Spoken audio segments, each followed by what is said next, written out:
എൻ്റെ പേര് ബാഹുലേനാണ്. ധനുച്ചുരം സ്വദേശിയാണ്. ദേശീയ കായികതരം. ഞാനിപ്പോൾ നിൽക്കുന്ന നെയ്യാറ്റിങ്കര ബസ് സ്റ്റാൻഡിലാണ്. ധനുച്ചുരം വെള്ളറ ബസ്സിന് 1 മണിക്കൂറായി. ജനങ്ങൾ ബുദ്ധിമുട്ടിയിട്ടും ബസ്സില്ല. സ്കൂൾ, കോളേജ്, IT എന്നിവ കേന്ദ്രം ഉള്ള സ്ഥലമാണ് ധനുച്ചുരം എന്ന് പറയുന്നത്.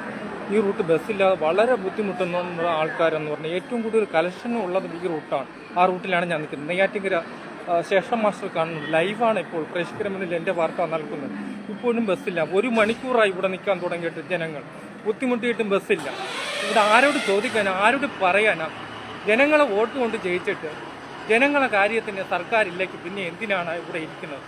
സർക്കാർ ശമ്പളവും കൊടുത്തിരിക്കുന്ന ഗണേഷ് കുമാർ കാണുന്നുണ്ട്. ലൈവാണ് ഇപ്പോൾ. മന്ത്രി ഗണേഷ് കുമാർ കാണുന്നുണ്ട്. നെയ്യാറ്റിങ്കര ബസ് സ്റ്റാൻഡിലാണ് ഞാൻ ഇപ്പോൾ നിൽക്കുന്നത്. ആ ദൃശ്യങ്ങളിലേക്ക് നമുക്കിനി പോകാം.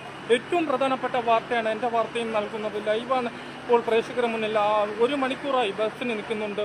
ഇപ്പോഴും ബസ്സില്ലെന്ന് തന്നെ പറയും. ധനുച്ചുരം, കാരക്കോണം, വെള്ളറ ബസ് ഇല്ലെന്ന് തന്നെ പറയുന്നു. ഏറ്റവും കൂടുതൽ കളക്ഷൻ ഉള്ളത് ഈ റൂട്ടാണ്. സ്കൂൾ, കോളേജ്, IT എന്നിവ കേന്ദ്രീകരിച്ചുള്ള സ്ഥലത്താണ് ബസ്സില്ലാത്തത്. നമുക്ക് ആ ദൃശ്യങ്ങളിലേക്ക് തന്നെ പോകാം.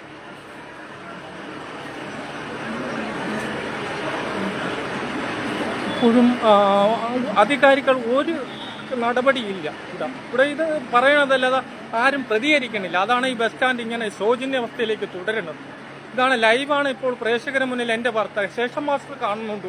ഇതാണ് ഒരു നെയ്യാറ്റിങ്കര ബസ് സ്റ്റാൻഡ്. ഞാനൊരു ദേശീയ കായിക താരമാണ്. എന്നിട്ട് പോലും 1 മണിക്കൂറായി ഇവിടെ നിൽക്കുന്നു ബസ്.